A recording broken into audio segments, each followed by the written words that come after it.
성령으로 난 사람 웨슬레, 이런 말씀을 가지고 오늘 지난주 웨슬레의 희심진율과 성령 강림절이 겹쳤기 때문에 오늘 대신 말씀드립니다. 지금으로부터 한 20년 전이었던 2001년도 1월달이었던 걸로 기억합니다. 나이 40세가 넘어 늦게 박사학위를 취득해야 된다고 시작한 공부가 서울 감리교 신학대학원과 미국 클레아몬트 신학대학원이 서로 연결해서 하는 공동 박사학위였습니다. 서울과 미국을 오가면서 공부하고 모두 한 학기당 한 과목씩 10과목을 공부하고 논문을 쓰는 그러한 방식으로 진행되어 있었습니다. 강의 형식은 감리교 신학대원과 이 클레아몬트 신학대원이 1대1, 모든 것도 1대1, 등록금 분배도 그렇고 강의도 한국 교수와 미국 교수 같이 돌아와서 한 주간은 한국 교수가 강의하고 또 한 주간은 미국 교수가 강의하면 반대편 교수가 평가를 하고 이렇게 서로 수업을 돕는 그런 방식이고 모든 게 그런 방식이었습니다. 근데 그 학기가 마지막 학기였는데 당시 미국 측 교수는 메조리 수아키라고 하는 유명한 세계적인 학자였고 한국 측 교수는 바로 그 후에 감리교 신학대학 총장을 지낸 박종천 교수였습니다. 마지막 과목이 요한의 설례 과목이라서 2주간 동안 깊이 공부하는데 맨 마지막 시간 수업을 마치면서 메조리 수아키라고 이런 얘기를 합니다. 영어로 해보겠습니다.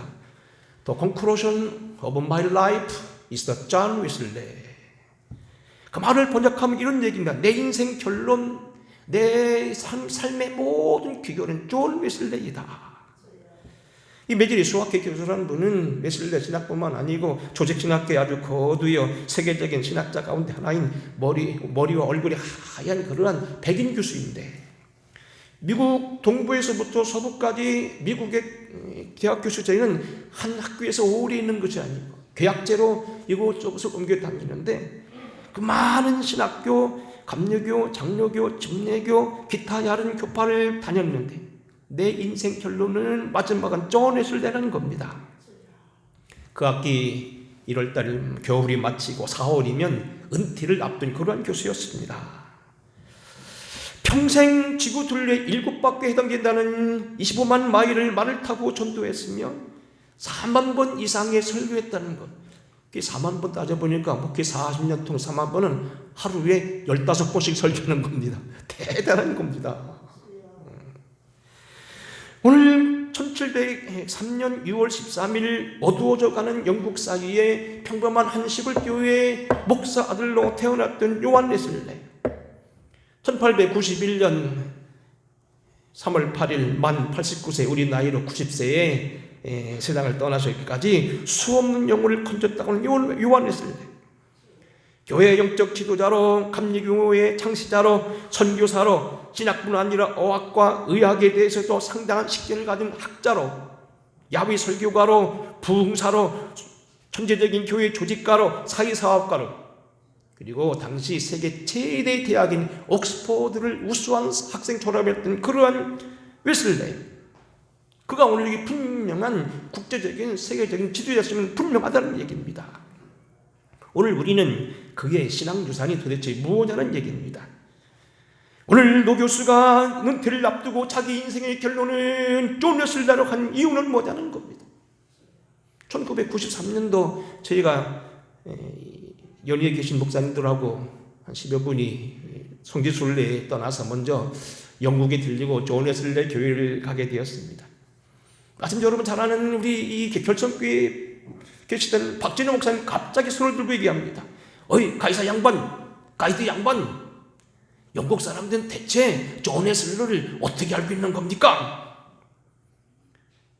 우리를 가이드하기 위해서 나왔던 영국 런던 유학생이던 이 사람이 까막까막하고 한참 생각하고 이렇게 얘기합니다.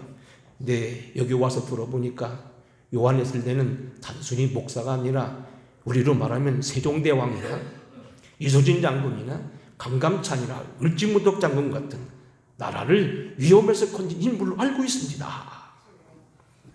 그 교회 브로셔에 보게 되니까 거기에 와서 대처 수상에 와서 거기 와서 연설을 하고 영국의 여왕이었던 엘리자베트 여왕이 와서 그런 연설한 장면들이 거기에 나와 있었습니다.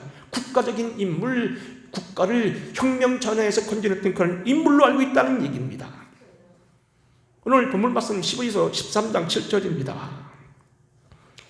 하나님의 말씀을 너희에게 일러주고 너희를 인도하던 자들을 생각하며 그들의 행실의 결말을 주의하여 보고 그들의 믿음을 본받으라.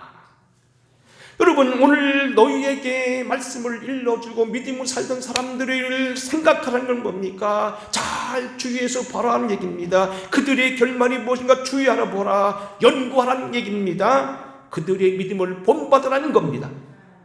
그것이 너희에게 복이라는 겁니다. 예수 그리스도는 어제나 오늘이나 영원토록 동일하다고 우리가 믿음의 사람들을 행하게 되고 믿음의 길을 갔던 사람들이 길을 가는 건 복받는 길이라는 얘기입니다. 주님도 믿음의 길을 갔던 사람들을 그들을 생각하고 그들을 본받으며 그들을 내려 오늘 우리 주의하려 보는 것은 주님이 좋아하신 권고사항이라는 겁니다. 한 사람의 자연인 가난하게 태어났던 이런 웨슬레가 어떻게 해서 하나님께 영광을 돌렸는가? 여러분, 우리는 미국의 하버드를 비롯한 예일대학교와 그리고 많은 신학대학들이 최근에 웨슬레에 대한 많이 붐이 일어나서 신학 가운데 가장 큰 이슈로 대동되는 이유는 무엇입니까? 우리가 요한 웨슬레를 이 시대에 와서도 그가 서거한 지 283년, 태어난 지 318년이 되는 이 해에 연구해야 될 이유는 뭐냐는 겁니다. 그게 두 가지입니다. 그를 통하여 우리 신앙의 가능성을 보는 것입니다. 많은 약점과 허점과 가난하게 태어난 그가 오늘 여기 어떻게 하여 하나님이 쓰셨는데 하나님이 우리를 어디까지 쓰실 수 있는가 하는 걸 가능성을 보게 한다는 얘기입니다. 또 하나는 어떻게 하나님을 기쁘시게 하냐는 겁니다. 그의 신학은 앞으로 보겠습니다만 굉장히 정통적이고 성경적이고 믿음대로 살아갔던 그런 적이고 많은 사람들이 본받은 그런 것들입니다. 때론 다른 교파 사람들은 그에 대해서 이상하게 설교합니다만 사실 그렇지 않습니다. 성경대로 살아갔던 인물입니다. 때로는 실패도 겸했던 사람입니다. 때로는 좌절에 빠졌던 사람입니다. 병들어 때로는 목기를 더 이상 못할 정도로 되었던 그런 시절도 있었습니다. 때로는 말에서 떨어져 다치기도 했던 사람입니다. 그러한 평범한 인간임에도 불구하고 어떻게 그가 하나님을 기쁘시게 했냐는 이야기입니다. 다시 한번 보면은 하나님의 말씀을 너희에게 일러주고 너희를 인도하여 자들을 생각하며 그들의 행실의 결말을 주의하여 보고 그를 본받으라는 말씀대로 오늘 우리가 구체적으로 그가 어떤 생애를 우리에게 유산으로 남겼는가 몇 가지 보겠습니다. 첫째로 오늘 우리는 이 존 웨슬레 혹은 독일식 발음 요한 웨슬레의 생애는 어려운 시대에도 인생을 승리한 사람이라는 겁니다. 웨슬레가 살던 1700년대 시대는 영국은 아주 혁명 전야였다고 얘기합니다. 그가 1703년도 태어나서 1791년도에 돌아가셨으면 89세 살았는데 그 해에 1770년 미국의 독립이 들어가 있습니다. 결국 그 다음에 1789년이 프랑스 혁명의 시작이었습니다. 결국 그가 살던 것은 미국의 독립을 전후해서 영국이 많이 어려울 때였고요. 1789년 프랑스 대혁명이 일어날 만큼 전 구라파가 자유를 절규하며 많이 왕당파와 공화파가 싸웠던 시대라는 얘기입니다. 도덕이 해이되고 국가가 어수선하며 거리에는 거지와 술주정권 범죄자들이 들끓었습니다. 당시 웨슬레의 사진을 그 당시 사진이 없었기 때문에 그림을 보게 되면 거리마다 술병을 들고 이리저리 다니거나 남자를 유혹한 여자들의 그러한 모습이 그림을 많이 걸려 있습니다. 아이들은 거리에 버려져 있습니다. 가정들은 파괴됐고 사람들은 갈 길을 잃고 방황하고 있습니다. 돈 많은 부녀들은 사치와 방탕과 음란에 노출되어 있었습니다. 여자들은 챙기는 사람을 고용해서 음탕한 서적을 읽었고 남자들은 시장에 가서 쌈탁을 구하여서 닭이 철철 튀을 옆 서로 싸우는 모습을 보고 지켜보고 있었습니다. 경제는 파탄 인류에 있었고 법에 따라 법의 빚을 진 자들은 감옥에 들어갔습니다. 당시 법은 가혹해서 빚진 자들에게는 감옥에 들어가기 일쑤였는데 웨슬레이 아버지도 무려 18 형제를 낳음으로 인하여서 그 아이들을 교육하다가 돈을 갚지 못해서 여러 해 동안 감옥에 들어간 적도 있습니다. 국가는 왕당파와 공화파가 서로 알력을 다투는 시기였습니다. 산업적으로는 바로 우리가 잘 아는 산업혁명이 눈앞에 와 있는 그러한 특별한 시기였습니다. 그런데 이러한 사회, 경제, 정치 이러한 부분에서 가장 더 큰 문제는 교회가 힘을 잃고 자포자기에 빠져 있었다는 겁니다. 이렇게 어두웠던 혁명 전야의 시절에 나타났던 인물이 바로 존 웨슬레이입니다. 여러분, 존 웨슬레이에 대해서 과거 위대한 인물들이 그를 평가한 평가를 보시기 바랍니다. 우리나라 1929년 3.1운동에 직접적인 영향을 끼쳤다고 하는 우드로 윌슨 대통령입니다.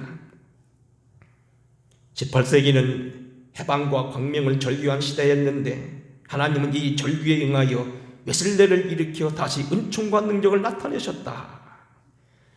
대학 교수 출신 우드로 윌슨 대통령의 한 유명한 논문 가운데 나타나는 이야기입니다. 볼드윈 수장은 이렇게 말했습니다. 요한 웨슬레이는 칼라일이 이른바 파산한 18세기 영국을 구하는데 유일한 배역을 맡은 영국인이었다. 스코틀랜드 대문이었던 토마스 칼라일 의상학자로 일했습니다. 이 철학자는 이렇게 말합니다. 웨슬레이 정신은 영국을 폭력에서 건져냈다. 여러분, 웨슬레이는 목사이기 전에 한 인간이었지만 그는 어려운 시대를 살아가면서 이 시대를 물길을 뒤바뀌어 놨던 그런 유명한 사람이라는 겁니다. 너무 먼저 얘기합니다만 교파적으로 볼 때 이 설교를 준비하면 제가 유튜브에 올라있는 다른 장로교 목사님들이 어떻게 설교하는가 많이 눈여겨들었습니다. 그들이 이렇게 말합니다. 1517년 시작한 종교개혁인 마틴 루터는 역시 천재적인 그런 개혁가로서 개혁을 시작하고 많은 센스를 일으켰고, 잔 칼빈은 하나님 제1기로 만든 하나님 영광을 드리는 훌륭한 임금인 훌륭한 신학자이지만 이 모든 신학의 결말이 결국 존 웨슬레이에게서 열매 맺었다. 그렇게 말합니다. 여러분, 존 웨슬레이는 지금 말씀드린 대로 성공적인 삶만을 산 사람이 아닙니다. 옥스퍼드를 졸업하고서 그가 선교의 뜻을 품고 아메리카 선교에 갔다가 거기서 야왕도주할 만큼 사람들이 모함에서 곤란을 당했던 그런 인물이기도 했습니다. 그의 가정은 40이 넘어서 늦게 결혼했지만 아주 억정맞은 부인에 의해서 많이 어려움을 당한 그런 가정이었습니다. 그는 육신이 약하여 신체적으로 많이 때리는 질병에 시달리게 됐던 사람입니다. 하지만 그는 그때마다 성령의 능력을 받아서 이 모든 걸 극복하고 전 영국을 완전히 뒤집어 놓을 수 있는 사람이었다는 얘기입니다. 미국의 신학계에 요즘에 이 요한 웨슬레이에 대해서 많이 각광을 받고 연구하는 이유를 에모리 대학교 유명한 교수였던 테오도로 너년이라는 이분이 이렇게 논문에 주장합니다. 웨슬레이 선생님의 사상과 신앙은 끊임없이 변화하는 종교여 갱신의 신앙이었다. 늘 바르게 살려고 노력하는 그런 종교였다. 그는 비록 지금으로부터 300년이나 되는 1700년대 사람이여 근대 사람이었지만 그의 신학과 신앙세계는 진보적이어서 당시 영국 세계와 구라파의 큰 영적 부흥을 가져왔을 뿐만 아니라 요즘 과학이 발달하고 인권이 땅에 떨어지고 환경 문제나 생명공학적 인류 세계적 증발 현상이 나타나고 있는 요즘에서도 그의 신학은 종교, 사회, 문화의 모든 문제를 정확하게 짚어내고 그 해결책을 이미 그 신학에서 제시하였다 이렇게 말하겠습니다. 그는 비록 오늘보다도 300년이 앞선 사람이었지만 이 시대를 알고 있었다는 겁니다. 인생의 결론을 알고 있었다는 겁니다. 그래서 이 모든 것을 행복을 추구하는 법을 가르쳐주고 있다는 얘기입니다. 그는 어려운 사회 속에서 성공적인 삶을 살았던 그런 사람이라는 겁니다. 두 번째로 그는 종교적으로 그의 교리와 신학은 목회에 뛰어난 열매를 가져오게 했습니다. 오늘 우리들의 신앙이 본이 되는 건 그분이 어떤 신학을 갖는가 상당히 주목해 볼 필요가 있습니다. 그분의 신학과 교리는 항상 정통적이었고 성경 중심적이었습니다. 다른 목사님들이 설교하는 걸 보니까 웨슬리를 많이 우호하고 있었는데 그렇지 않습니다. 성경적입니다. 그의 신학과 목회관은 항상 건전하였으며 교회의 중심적이었습니다. 되게 많은 은혜 받은 사람들이 교회를 무시하고 교회를 때로는 비판하는데 그분은 그렇지 않았습니다. 그의 신학은 균형을 이루었습니다. 그의 신학은 건전했습니다. 그러면서 그는 성령을 인식한 아주 특별한 사람이었습니다. 성령에 대한 이야기는 이따 결론 다시 말하겠습니다. 1785년 그가 82살이 되던 때 일기 기록입니다. 85년 9월 26일 날 일기입니다. 저녁에 나는 성 아이베스의 시장에서 거의 모든 읍내 사람들에게 설교하였다. 이곳은 우리가 고난에서 처음으로 설교했던 곳이었으며 사탄이 그의 왕국을 위해 심하게 싸우던 곳이었으나 이제는 모두 고요하고 평화로워졌다. 옛날에는 거지와 깡패와 그리고 괴악한 사람들, 가정을 떠난 사람들이 가득했던 그 도시가 오늘 여기 조용해졌다는 겁니다. 양처럼 순해졌다는 겁니다. 조금 앞선 1785년 4월 24일 목요일 날 일기입니다. 나는 요즘 50년 전에 심겨진 하나리 겨자씨가 참으로 이상스러우려만치 성당 기업을 하는 것을 절실히 느낀다.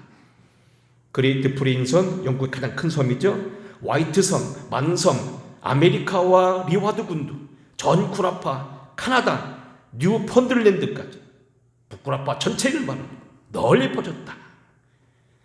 각 지방에서 신도들이 조직되고 종교는 거룩한 것임을 인정하며 한 규칙하에 진전해가고 다만 형식에 있어서뿐 아니라 신령과 진리로 하나님을 예배하려고 노력하고 있다. 교회를 나가되 형식적으로 나가지 아니하면 안 되겠으니까 그저 그냥 나가주는 척이 아니라는 겁니다. 진정으로 예배하고 신령으로 예배하고 하나님을 절실히 믿었다는 얘기입니다. 지난주 설교대로 그는 1747년 런던이 주교였던 에드먼드 깁슨에게 보낸 편지에 보게 되면 이런 변화가 나타났다는 겁니다. 습관성 음주자들이, 정욕으로 방탕한 이들이, 도덕과 강도질을 일삼던 자들이, 아내를 구타하고 자식을 버린 자들이, 욕설과 불평과 저주를 일삼던 자들이, 게으르고 미련하고 무릇하던 자들이, 폭도들이, 전에 제 노예처럼 살던 이들이 변했다는 겁니다. 바로 웨슬레의 신앙은 이러한 성도들의 거룩한 삶을 이루는 성화를 강조하면서 구원이 이후 있어야 될 계속적인 삶을 그는 강조했다는 겁니다. 많은 신학자들이 한쪽을 바라보고 치우쳤고, 요즘 구원론자들이 말하는 게 처음부터 끝까지 구원받았냐고, 미시 받았냐고, 어떻게 받았냐고 그것만 강조하는 거 아니라는 겁니다. 어떤 사람은 병나았냐고 병난 것만 얘기하는 겁니다. 어떤 사람은 뭡니까? 말세만 얘기합니다. 아니라는 겁니다. 다 가지고 있다는 이야기입니다. 기독교의 가장 중요한 구원론은 그는 구원을 강조하면서도 인간 책임을 적절하게 해결했습니다. 여러분 혹시 감리교 오래 다니는 분은 잘 들으셔야 되겠습니다만 가끔가다 장로교 목사님들 설교 때문에 이렇게 얘기합니다. 감리교는 만인 구원론이라고. 만인 구원론이 뭐냐? 모든 사람이 구원받는다는 겁니다. 누구나 구원받는다고? 아닙니다. 요한계시록에는 만인 구원을 애쳤습니다. 만인 구원은 그게 아닙니다. 믿으나 안 믿으나 다 구원받고 마음씨 좋은 할아버지가 같은 하나님이 다 들어가게 된다는 그런 거 아닙니다. 만인 구원은 하나님의 사랑이 만인을 구원할 수 있도록 다 구원을 준비해 주셨다는 겁니다. 그런데 그 만인 구원론의 진솔은 뭐냐면 그 만인 구원을 본인들이 받아들인 사람에게만 역사한다는 겁니다. 믿는 사람과 안 믿는 사람, 구원받을 사람과 구원받지 못한 사람을 정해놓은 게 아니라는 겁니다. 구원받을 사람은 정해질 사람은 아무리 잡는 짓을 해서 구원받고, 어떤 사람은 하나님이 예정하지 않았으면 그 사람은 아무리 노력해도 구원받지 못한다는 그런 논리가 아닙니다. 그걸 이정론이라 합니다만 웨슬리는 이 이정론을 전격적으로 부정합니다. 만인 구원, 모든 사람이 구원받도록 예정했을 때 그 받아들이는 건 본인의 책임이라는 겁니다. 누가 구원받은지 구원받지 못했는지 모르니까 전도 안 한다니 그렇게 애매하게 설명하지 않았습니다. 실로 명쾌하게 인간의 생명 책임 강조했습니다. 웨슬리 신학은 신인 협동설이라고 하면 쉽게 이야기될 것입니다. 그런 성화의 완성을 향하여 믿음의 성도는 구원받은 이후로 계속하여 신앙의 길을 가는 성화의 구원상에 있는 인물이라고 얘기합니다. 개인 구원뿐만 아니라 사회적인 사회참여도 강조했습니다. 연합과 연대를 강조하는 에큐메니칼 운동입니다. sak상 공론에 그치지 아니하고 병든 자를 신방하고 감옥을 찾아가고 흑인 뇌들을 불쌍히 시키는 실천 목회자였었습니다. 성령에 대해는 적극적이면서도 이성적이면서도 체험적인 신앙을 나타냅니다. 전도를 향하는 온 교구는 나의 교구라고, The world is my shepherd라고, 온 세상이 나의 교구라고 얘기하면서 어디든지 갔습니다. 신앙은 인격적이었습니다. 그의 신앙은 그러므로 균형 잡힌 신앙이었습니다. 성경에 대해서는 호모 음니보스 우빌이라고 하는 라틴어입니다만, 주여 나로 하여금 한 책의 사람이 되게 하소서. 성경책 속에 모든 구원이 다 있고 성경책 속에는 예수 그리스도가 나의 온 구원인데 이 성경책 속에 나의 신앙이 다 있다는 겁니다. 그는 어학의 책도 많이 냈고요, 심지어는 의학서도 많이 번역해 냈고요, 그가 살던 곳에 가게 되면 전기 치료제도 있어가지고 치료기 있어가 그걸 사용도 했고요, 사전도 만들어낸 유명한 사람이지만 그에게는 오직 한 책만 있었다는 겁니다. 성령으로 뜨거웠지만 그의 신학은 냉철했습니다. 하나님을 알 수 있는 신지식, 교육, 신계시 방법을 4가지로 얘기합니다. 성서, 이성, 경험, 전통, 그 중에 가장 중요한 건 성경입니다. 성경을 강조하고 전통을 강조하고 체험을 강조하고, 소위 말하는 여러분이 꿈꾸고 방언하고 예언을 강조했지만 다 아니라는 겁니다. 그것도 중요하지만 성경이 중요하고, 그러면서 사람이 생각하는 걸 결코 무시하지 않았습니다.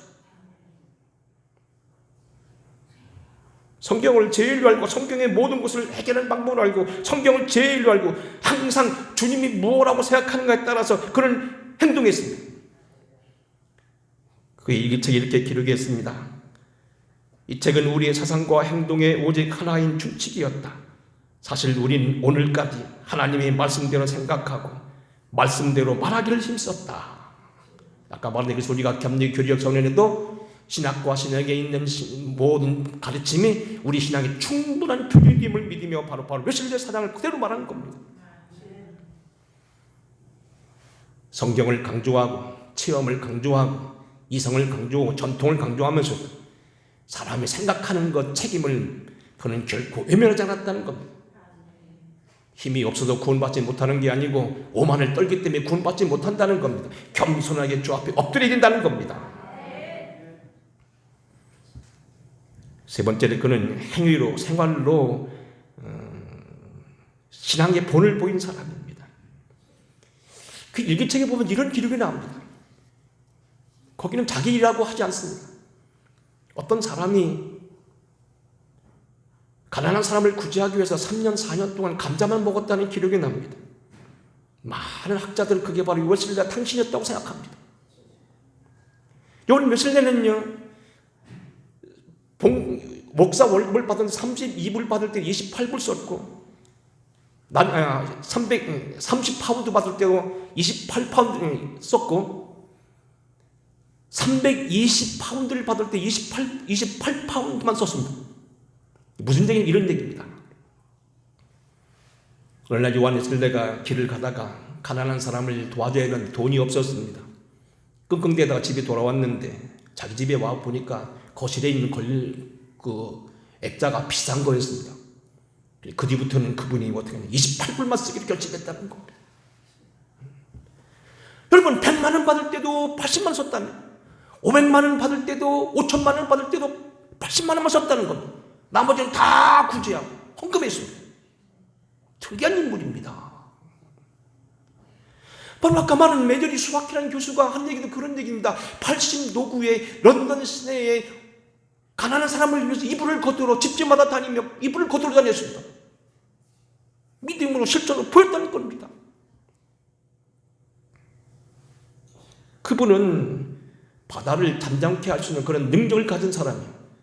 그 일기를 보게 되면 서너 번 자기 집 주변에서 불이 났을 때 불과 몇십 분이면 자기 집에 불이 오게 되어 있지만 기도 먼저 했던 사람입니다. 특이한 분입니다. 그럼에도 불구하고 그는 늘 믿음으로 살았습니다. 아침마다 자기를 시작하는 기도가 있었고요, 하루 저녁을 마친 일과를 묻는 기도가 있었습니다. 그리고 월요일 기도가 따로 있었고, 화요일 기도가 따로 있었고, 수요일 기도, 목요일, 금요일 기도가 있었는데 다 기도가 다릅니다. 믿는 사람을 위해 기도할 뿐만 아니라 왕과 신하를 위해 기도하고, 대학 교수를 위해서 기도하는가 하면 부자들을 위해 기도도 하고, 가난한 사람을 위해 기도하기도 했습니다. 병든 사람을 위해 기도합니다. 죄수들을 위해 기도합니다. 그 기도 아주 폭이 넓습니다.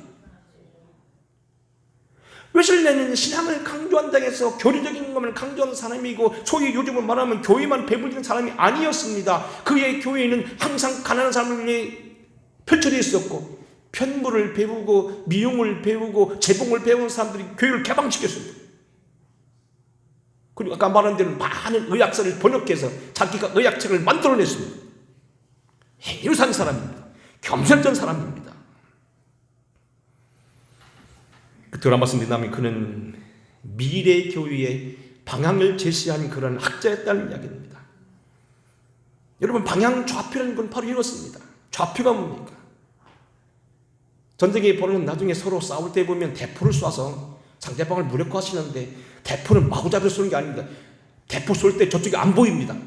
어떻게 하냐면 관측 장비가 나갑니다. 관측을 해서 북이 몇 도, 몇 분, 몇 번 때리라고 하면 여기서 대포에서 알았다고 그 배를 뻥 쏘면 대포 꽉 떨어지는 겁니다. 빗나갔으면 오른쪽으로 얼마 더 옮기라고 얘기해요. 그게 바로 좌표입니다. 미래의 시대에 쏠 방향, 교회에 될 방향을 제시했다는 겁니다. 이미 말씀드린 에모리 대학교 테오도르 너년이라고는 세계 최고의 웨슬레 학자가 이렇게 말합니다. 웨슬레는 이 현재 시대를 변화시키며 하나님의 창조를 건강하고 거룩하게 회복하는 것을 하나님의 목적으로 이해하였다. 그의 신학과 감리교 운동에 있어서는 하나님은 그 신적 뜻에 따라 창조를 갱신하고 신적 형상을 따라 피조물을 갱신하려고 이 세상의 삶에 들어오신다.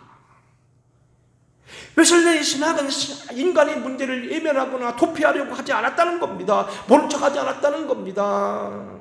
교회만 배부지는 게 웨슬레의 신학은 아니었다는 겁니다. 그에게 있어서 종교는 더욱 자비로운 하나님의 영역으로 도피하는 인간의 방법이 아니라, 공산주의 이론했던 마르크스는 종교는 앞이라고 했는데 그게 종교가 아니라는 겁니다. 하나님 자신의 구원의 역사, 하나님의 새로운 창조, 이 땅의 모든 사람들이 거룩함과 행복을 가져오는 사람으로 역사하는 믿음에 참여하는 것이라는 겁니다. 그것을 무시하지 않았다는 겁니다. 이미 드린 말씀대로 성경에 대한 태도, 전도에 대한 태도, 성령의 은사에 대한 개방적인 태도, 시간 사용의 문제에 있어서, 가정의 문제에 있어서, 건강을 위해서, 대인관계에 있어서, 심지어는 여가 사용이나 오락에 대해서도 얘기했습니다. 재물이나 돈을 사용하는 문제에 대해서 철저히 했습니다. 교회 연합사업에 대해서도, 행정처리에 대해서도, 평신도 지도자에 대해서 아주 관심을 가졌습니다. 여성 지도자를 제일 먼저 세운 게 바로 여기 요한웨슬레입니다. 흑인 노예들에 대해서도 아주 오줌 흑인 신학을 능가하는 신학을 가졌습니다. 정치에 대해서 왕과 신하, 지식인에 대한 견해를 가지고 있었습니다. 미래신학, 요즘 바로 환경 문제, 오존층의 문제까지도 얘기합니다. 환경 파괴, 이걸 300년 때부터 예언하고 이걸 얘기합니다. 소외된 자, 가난한 자, 병든 자, 고아와 과부에 대한 무도한 애정을 가지고 그들을 위해 고아원을 만들고 그들을 위해서 때로는 신앙촌을 만들기도 했습니다. 그런가 하면 가장 중요한 건 미래제시는 뭐냐면 성령의 능력입니다. 여러분, 요즘에도 나와 있는 그 요한웨슬레의 설교집을 읽다 보면요, 조용기 목사님 설교 듣는 것 같습니다. 성령이라는 단어가 그렇게 많이 나옵니다. 여러분, 순복음 조용기 목사님의 뿌리가 여러분 감독이라는 걸 알고 계십니까?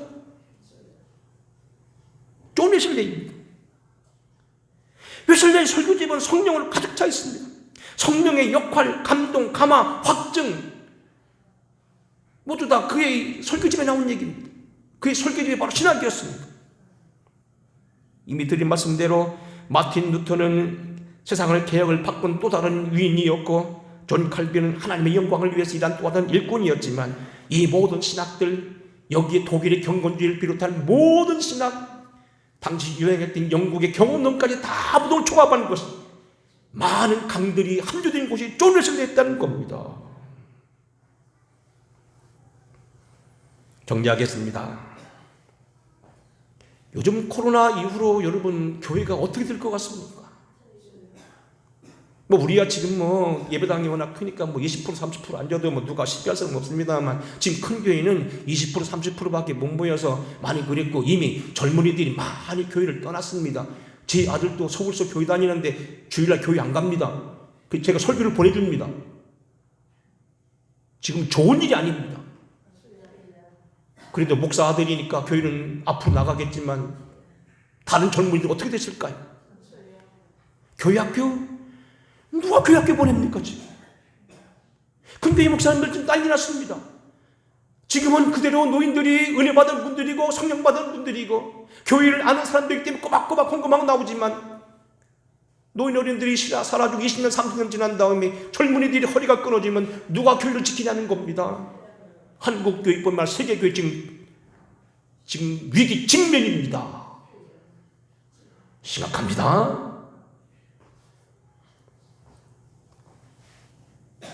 포스트 코비드19 에이즈라고는 코로나 이후 시대를 어떻게 생각하십니까? 비폐진 사회의 반토막난 교회, 교회 학계가 전멸의 위기에 빠진 이 곤고한 미래 시대의 교회를 앞날을 위해서 여러분 무엇이 필요합니까? 무엇이 파괴된 코로나로 인하여서 핍폐된 교회의 앞날을 여러분 끌고 가셨다고 봅니까? 전 세계 교회에 영향을 끼쳤던 제자화 훈련, 속으로는 말씀 훈련, 목회 상담과 개인 상담학, 교회 행정이나 장정 개정, 요즘 나라에서 검찰 개혁 한다고 합니다만 교회에서도 뭡니까 장정을 계약해야 된다고 바꿔야 된다. 교회 컨설팅이나 현실 진단, 교회 전산화 작업. 여러분이 헌금한 거 이름만 딱 치면 1월 1일부터 10월 30일까지 쫙 뜨게 되어 있습니다. 이건 입력만 하면 다 뜨게 되어 있습니다. 지금 그것이 교회의 부흥용이라는 겁니다. 예배당을 리모델링합니다. 주차장을 넓힙니다. 건물도 잘 짓습니다. 그게 교회 앞으로 해결책이냐는 겁니다. 물론 그것들이 제자화 훈련이, 말씀 훈련이, 새벽 기도 운동이 우리의 교회의 부흥의 중요한 원인이었고 앞으로 원인이 될 수 있지만 근본적인 해결은 아니라는 겁니다. 무엇입니까? 성령의 능력이라는 겁니다. 주님께서도 이런 말씀했습니다. 육으로 난 것은 육이요 영으로 난 것은 영이니 내가 네게 거듭나야 하겠다는 말을 놀랍게 여기지 말라. 바람이 임으로 불면 네가 그 소리는 들어도 어디서 와서 어디로 가는지 알지 못하나니 성령으로 난 사람은 다 그러하니라. D.L. 무디가 그렇게 연약한 사람, 초등학교 4학년 때 공부 못했던 그런 사람이지만 왜 세상을 뒤집었냐는 얘기입니다. 오늘날 반토막난 교회에 다시 세우실 방법이 뭐냐는 얘기입니다. 목회 상담으로, 신방으로, 설교로 불가능하다는 겁니다. 성령의 능력, 하나님의 권능이라는 겁니다. 미국에 지난주 공부했습니다만 그 많은 총잡이들이 난받은 사이 미국의 시장이 결코 청교도가 아닙니다. 미국은 총잡이의 나라였고요. 미국은 가난에 쫓긴 사람들의 이야기였고요. 소위 아메리칸 드림이라고 말하지만 여기서 살기 어려운 사람들이 그곳으로 간 것뿐입니다. 물론 우리나라 사람들처럼 공부하기 위해서 유학하기 위해서 갔지만 되게 많은 사람들은 고국에서 힘든 사람들이 그곳으로 쫓겨간 사람들입니다. 상처받은 사람들입니다. 실패한 사람들입니다. 그랬더니 그 도덕성이 무너진 미국 사이에 누가 일으킵니까? 제1차 대각성운동, 제2차 각성운동, 성령의 운동이었습니다.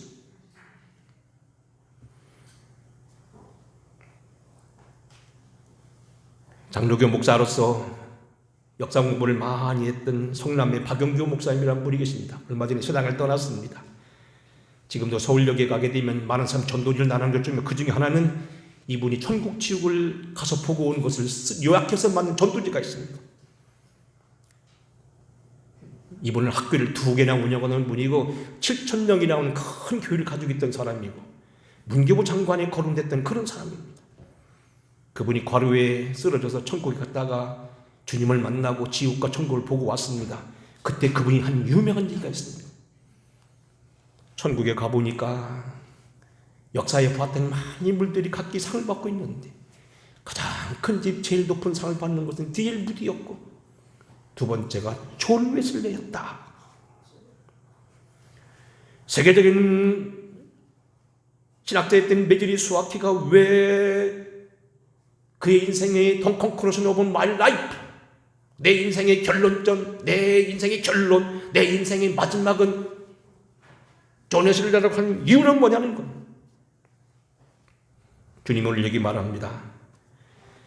하나님의 말씀을 너에게 일러주고 너희를 인도하던 자들을 생각하고 그들의 행실을 주의하여 보고 그들의 믿음을 본받아라. 오늘 우리는 믿음의 선배, 좋은 선배가 있음을 알고 기뻐하시고 우리는 그분의 신앙을 한번 보면서 우리도 본받도록 노력해야 됩니다. 그렇다고 그분은 결코 감리교만 위한 사람은 아닙니다. 나는 감리교회가 이 땅에서 소멸될 것을 염려하지 않는다. 그보다도 감리교회의 본질인 사랑을 잃고 냉각된 조직체만 남아있을까 근심한다. 나는 감리교를 위한 사람이 아니라는 겁니다. 그래서 감리교 사람들은요, 장로가 지 아버지라도요, 다른 교회가 자기가 있습니다. 시작 부족한 사람들이지. 아버지가 감리교 목사인데 누가 장로교회 가서 앉아있어요. 썩을 놈들. 좀 정말 죄송합니다. 여기 웨슬레 굉장히 중요한 분입니다. 소리 여길 분이 아닙니다. 하나님을 온전히 바라고 섬겼던 요한 웨슬레 여러분 기억하시고 믿음으로 오늘 훌륭한 선배를 임했다는 걸 기억하시면서 마지막 시대에 또다시 웨슬레의 신학이 우리에게 많이 새로 기별로 오고 있다는 걸 기억하시면서 이 웨슬레를 통하여 오신 하나님의 능력과 권능을 힘입어서 폭포수같지만 하나님의 능력을 힘입는 저와 여러분, 피폐된 이 교회를 다시 살려내는 저와 여러분 되기를 주의 이름으로 축원합니다. 고마우신 아버지, 오늘도 주의 전에 섰습니다. 좋은 선배 허락하신 것을 감사하게 하여 주시고 사람이 아닌 그의 신앙을 본받게 하시고 그의 믿음을 우리가 생각하면서 우리의 걸어갈 길을 다시 정리하는 우리 모두가 되게 하시옵소서. 예수님 거룩하신 이름 받들어 간절히 축복하고 기도하옵나이다. 아멘. 찬양 드리겠습니다. 280장입니다.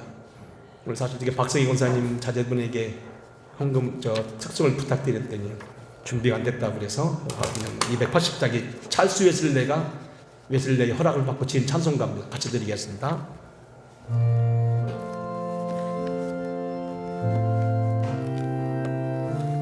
무던히 불렀을 겁니다. 이 찬송.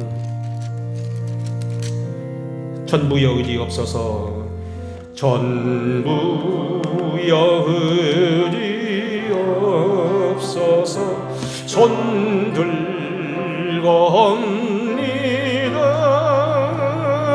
주 나를 멀리하시면 나 어디 가리까.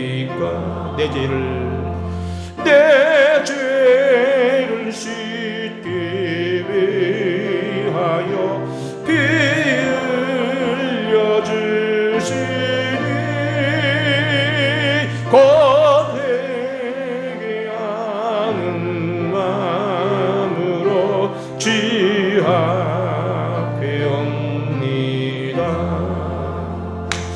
전부터 계신 주께서 영주를 죄인 나 예수 의리함으로 큰 권능 받아서 주님께 구한 모든 것 늘 얻겠습니다. 내 죄를 씻기 위하여 피 흘려 주시니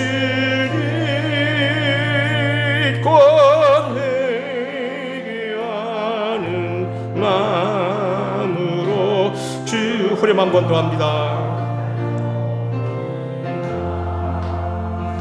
내 죄를 씻기 위하여 피 흘려 주시니